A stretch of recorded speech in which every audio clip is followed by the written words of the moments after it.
हे भगवान, मुझे मुझे चक्कर आ रहे हैं। बढ़ती गर्मी में धूप की किरणें इतनी तेज थी कि गुड्डी अम्मा जमीन पर गिर जाती हैं। हे भगवान, इतनी गर्मी है और इस गर्मी में खाना बनाना कितना मुश्किल है। न जाने ये पक्षी कैसे इतनी गर्मी में खाना बना लेते हैं। गर्मी के कारण ये चूल्हा तो आग की भट्टी की तरह तप रहा है। चमकी चूल्हे पर खाना बना रही थी। गर्मी के कारण उसे पसीने आ रहे थे। तभी चक्रू अंदर आता है। अरे चमकी, ओ चमकी, कहाँ गई मेरी जाने मन? गर्मी के कारण गुस्से में तिलमिलाती हुई चमकी बाहर आती है। चमकी की हालत देख चक्रू कहता है, अरे अरे, तुम किचन में नहाने गई थी या खाना बनाने? चक्रू की बात सुनकर चमकी का गुस्सा परवान चढ़ जाता है और फिर चमकी कहती है, आहा, आंखें फूट गई है क्या तुम्हारी? दिख नहीं रहा? ये मेरी मेहनत का पानी है। इस चूल्हे में दिन रात खाना बना बना के मेरी ये हालत हो गई है। मेरे नरम नरम पंख इस चूल्हे की आग में झुलस रहे हैं और एक तुम हो जो पूरा दिन अपने दोस्तों में घूमकर इस वक्त घर आते हो। अच्छा अच्छा, ठीक है बाबा। क्या ठीक है चक्रू? इतनी गर्मी में मेरे लिए बस ये नाम का कूलर लाए हो। इससे इतनी अच्छी हवा भी नहीं आती। अरे चमकी, तुम्हारे लिए ही इतना इम्पोर्टेड कूलर मंगवाया है और तुम्हें पसंद ही नहीं आया। बबली के यहाँ देखो, एसी लगी है, एसी। थोड़ी ही देर में चक्रू की माँ गुड्डी भी आ जाती है। देखो चमकी, कम्मो ने तुम्हारे लिए क्या भेजा है। अरे वाह माँ, इतनी सारी सब्जियाँ। हाँ चक्रू, मैं कम्मो के बगीचे में गई थी। वहाँ से आते वक्त उसने मुझे ये सब्जियाँ दी। ये लो चमकी, इन्हें अंदर रख दो। वाह, इनकी प्यारी दोस्त कम्मो ने भीख दी और आप ले आई अम्मा। अरे क्या जरूरत थी ये सब्जियां लाने की? दोनों माँ बेटे पूरा दिन घूमकर घर पहुँचे हो और मैं तुम्हारी नौकरानी बनकर इस घर में रहूं? चमकी के मुंह से कड़वी बातें सुनकर गुड्डी अम्मा वहां से उड़ जाती है। अगले दिन, आज तो मैं कोई काम नहीं करूंगी। बहुत हो गया इन लोगों की नौकर बनकर। आज मैं अपने दोस्तों में जाऊंगी। उस दिन चमकी पूरा दिन घर से बाहर थी। शाम को चमकी घर आती है। अरे चमकी, आ गई तुम? चलो जल्दी से खाना बना दो, बहुत भूख लग रही है। क्या? मैं आज थक कर घर आई हूँ और तुम आते ही मुझसे खाना बनवाओगे? कोई बात नहीं चमकी, आज खाना मैं बना दूंगी। चमकी वहां से चली जाती है और गुड्डी अम्मा सब्जियां काट कर खाना बनाती है। अगले दिन फिर से चमकी बाहर घूमने चली जाती है और शाम होते ही घर लौटती है। चमकी, क्या है ये सब? तुम हर रोज घर से बाहर रहने लगी हो। हर रोज माँ को खाना बनाना पड़ता है तुम्हारे कारण। हाँ, तो मैं क्या करूँ चक्रू? मुझे भी जंगल के हालचाल पूछने अपने दोस्तों में जाना रहता है। चलो हटो, बहुत गर्मी है, अब मुझे कूलर की हवा में सोने दो। हाँ। सारा दिन बाहर घूम रही थी, तब तुम्हें गर्मी नहीं लगी। अब घर आकर तुम्हें बहुत गर्मी लग रही है। जाने दो बेटा, बहुत गर्मी है। बहू थक कर आई है ना, आज भी खाना मैं ही बना लूंगी। गुड्डी अम्मा खाना बना लेती है, जिसे खाकर सब सो जाते हैं। अगले दिन गुड्डी अम्मा खाना बना रही थी कि अचानक उन्हें चक्कर आए और वो गिर पड़ी। चक्रू ने डॉक्टर चाचा को बुलाया। डॉक्टर चाचा ने गुड्डी अम्मा की जांच की। अरे देखो भाई चक्रू, बहुत गर्मी के कारण गुड्डी अम्मा बेहोश हो गई है, जिसके कारण इन्हें कमजोरी हो गई है। कुछ दिनों तक तुम्हें इनका बहुत ध्यान रखना पड़ेगा। टाइम से खाना और हाँ, भील का जूस हर रोज 2 से 3 बार जरूर पिलाओ, इससे इन्हें ठंडक मिलेगी। चलो अब मैं चलता हूँ। ठीक है डॉक्टर चाचा, मैं और चमकी माँ का बहुत ख्याल रखेंगे। डॉक्टर चाचा वहां से चले जाते हैं। 2 दिन चूल्हे पर खाना क्या बनाया, बुढ़िया ने तो बिस्तर पकड़ लिया। हाय रे चमकी, तेरी किस्मत, अब मुझे ही इसकी सेवा करनी होगी। कुछ दिन यूं ही बीत गए। चमकी और चक्रू गुड्डी अम्मा का बहुत ध्यान रखते। एक दिन चक्रू जंगल से घर आता है। अरे चमकी, सुनो सुनो। क्या हुआ, इतना गला क्यों फाड़ रहे हो? अरे तुम सुनोगी तो तुम भी हैरान हो जाओगी। जंगल में एक प्रतियोगिता आयोजित की जा रही है। इसमें सिर्फ वृद्ध चिड़िया ही भाग ले सकती है और इनाम में राजा जी से 100 सोने के सिक्के भी मिलेंगे। क्या, 100 सोने के सिक्के?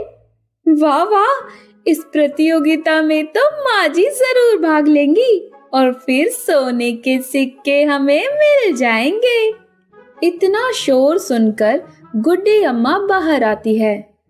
क्या हुआ चक्रू, इतना क्यों चिल्ला रहा है? अरे माँ जी, जंगल में एक प्रतियोगिता हो रही है जिसमें आप जैसी ही वृद्ध चिड़िया भाग लेंगे। जीतने वाले को 100 सोने के सिक्के मिलेंगे, 100। क्या?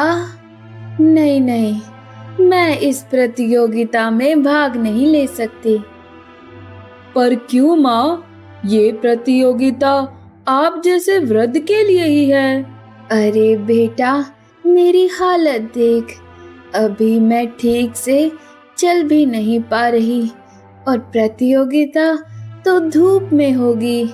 अगर वापस मैं धूप में गई तो शायद मेरी तबीयत और खराब हो जाएगी। अरे माँ जी, आपको ये प्रतियोगिता में भाग लेना भी होगा और जीतना भी होगा, और अगर इस प्रतियोगिता में भाग नहीं ले सकती तो निकल जाओ मेरे घर से।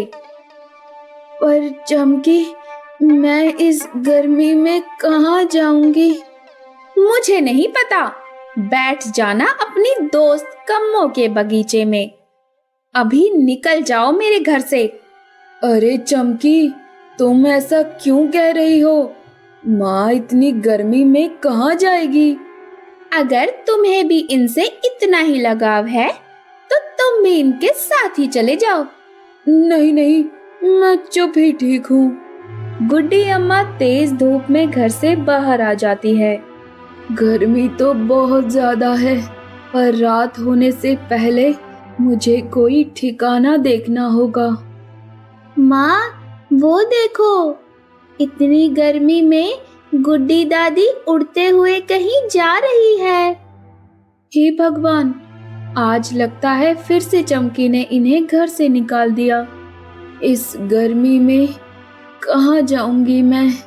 हे भगवान, मुझे चक्कर आ रहे हैं। बढ़ती गर्मी में धूप की किरणें इतनी तेज थी कि गुड्डी अम्मा जमीन पर गिर जाती हैं। माँ, वो देखो, गुड्डी अम्मा चक्कर खाकर जमीन पर गिर गई। अरे नहीं, चलो चिंकी। रानो और चिंकी मिलकर गुड्डी अम्मा को घर लाते हैं। रानो उन्हें पानी पिलाती है और हाथ पंखा से हवा करती है। शाम हो जाती है और गुड्डी अम्मा को होश आता है। अम्मा, आप ठीक हैं अब? अम्मा की आंखों में आंसू थे, पर अम्मा कहती है, हाँ रानो, मैं ठीक हूँ। रात हो जाती है और चिंकी अपने बिस्तर लेकर जा रही थी। अरे चिंकी, इतनी रात को कहाँ जा रही हो? पेड़ के नीचे जा रहे हैं दादी। घर के अंदर बहुत गर्मी लगती है, इसलिए हम सभी पेड़ के नीचे ही सोते हैं। वहाँ ठंडी हवाएं भी चलती है। पर बेटा, बाहर तो शिकारी पक्षियों का खतरा हो सकता है। हम पक्षियों का गर्मी में यही हाल है अम्मा। बाहर रहो तो शिकारियों की फिक्र और घर में रहो तो ये गर्मी। चलिए नीचे चलते हैं। गुड्डी अम्मा चिंकी और रानो के साथ नीचे आ जाती है। तीनों बिस्तर लगाकर सो जाती हैं। अगले कुछ दिनों तक रानो ने गुड्डी अम्मा की बहुत सेवा की। समय पर खाना और भील का जूस पिलाया, जिससे गुड्डी अम्मा कुछ ही दिनों में ठीक हो गई। अगले दिन, अम्मा आप चिंकी का ध्यान रखना, तब तक मैं अनाज ढूंढ कर लाती हूँ। ठीक है रानो, मैं चिंकी का बहुत ध्यान रखूंगी, तुम बेफिक्र होकर जाओ। रानो अनाज की तलाश में उड़ जाती है। रानो ने इतने कठिन समय में मेरी बहुत सेवा की है, मुझे भी उसके लिए कुछ करना होगा। चिंकी, चलो मेरे साथ। गुड्डी अम्मा और चिंकी जंगल में जाते हैं और कबाड़ का सामान और घास लेकर घर लौटते हैं। क्या हुआ दादी, हम ये सब कबाड़ और घास क्यों लेकर आए हैं? ये तो तुम्हें शाम को पता लगेगा मेरी लाडो। चलो अब मेरी मदद करो। शाम हो जाती है और शाम तक गुड्डी अम्मा और चिंकी ने घास का कूलर बना दिया। तभी रानो घर आती है। मम्मी मम्मी देखो, गुड्डी दादी ने घास का कितना अच्छा कूलर बनाया है। रानो घास का कूलर देखती है। अरे वाह गुड्डी अम्मा, आपने तो बहुत ही अच्छा कूलर बनाया है, पर आपने ये कैसे बनाया? अरे रानो, कुछ घास और कबाड़ से मैंने ये कूलर बनाया है। अब हमें रात को शिकारियों का चारा नहीं बनना पड़ेगा। सभी हंसते हैं और उस रात सभी हरी घास के कूलर की हवा में सो जाते हैं। अगले दिन, रानो, मुझे उस प्रतियोगिता में ले चलो, मुझे भी भाग लेना है। अरे वाह, दादी भी भाग लेंगी। पर अम्मा, अभी तो आपकी तबीयत ठीक हुई है, वापस धूप में जाने से तबीयत वापस खराब हो सकती है। नहीं रानो, मैं बिल्कुल ठीक हूँ, मुझे प्रतियोगिता में हिस्सा जरूर लेना है। रानो गुड्डी अम्मा को प्रतियोगिता की जगह ले जाती है, जहाँ गुड्डी अम्मा भी भाग लेती हैं। अरे आ गई गुड्डी, मैंने तो सोचा था तबीयत खराब होने के कारण तुम नहीं आओगी। चलो चलो, प्रतियोगिता शुरू होने वाली है। ये प्रतियोगिता हमारे वृद्ध चिड़ियाओं के लिए है, जो उनकी बुद्धि और लगन को प्रस्तुत करेगी। इसलिए आज जीतने वाले विजेता को राजा जी की तरफ से 100 सोने के सिक्के दिए जाएंगे।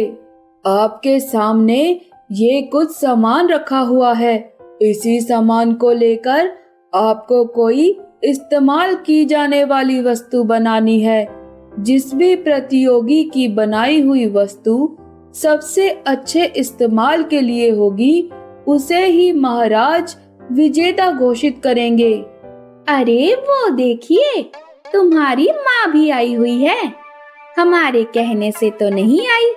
कोई बात नहीं चमकी, माँ अगर जीत गई तो 100 सोने के सिक्के हमारे ही होंगे। सभी ने सामान की ओर देखा। अरे ये क्या कचरा लाकर यहाँ गिराया है, इससे क्या ही बनेगा? यही आपका टास्क है मौसी, इसी कबाड़ से आपको इस्तेमाल होने वाली चीज बनानी है। सभी ने सामान में से अपना अपना भाग चुन लिया कुछ देर बाद सभी ने सामान से इस्तेमाल की जाने वाली वस्तु बना ली। जानू मौसी ने एक खिलौना बनाया, कम्मो चाची ने एक बक्सा और गुड्डी अम्मा ने घास से एक छोटा कूलर बनाया। आखिरी में गुड्डी अम्मा प्रतियोगिता जीत गई और उन्हें 100 सोने के सिक्के और बनाया हुआ घास का कूलर उपहार में दिया गया। अरे वाह वाह माँ जी, आपने तो कमाल कर दिया। इतना अच्छा कूलर बनाकर आपने तो प्रतियोगिता जीत ली। हाँ बहू, मेरी मेहनत और बुद्धि से मैंने ये प्रतियोगिता जीत ली। हाँ हाँ माँ, चलो अब घर चलते हैं। हाँ हाँ माँ जी, जल्दी से अपने ये 100 सोने के सिक्के ले लीजिए, उसके बाद हम घर चलते हैं। नहीं चमकी, मैं तुम्हारे साथ नहीं, रानो के साथ उसके घर जाऊंगी और मेरे जीते हुए सोने के सिक्कों का असली हकदार रानो और चिंकी है, जिन्होंने मेरी बहुत सेवा की है। अच्छा, और मेरे लिए अपनी बहू को क्या आप कुछ भी नहीं देंगी? हाँ हाँ, तुम्हारे लिए भी है ये छोटा सा घास का कूलर। इसे तुम रसोई में रखना, फिर तुम्हें गर्मी नहीं लगेगी।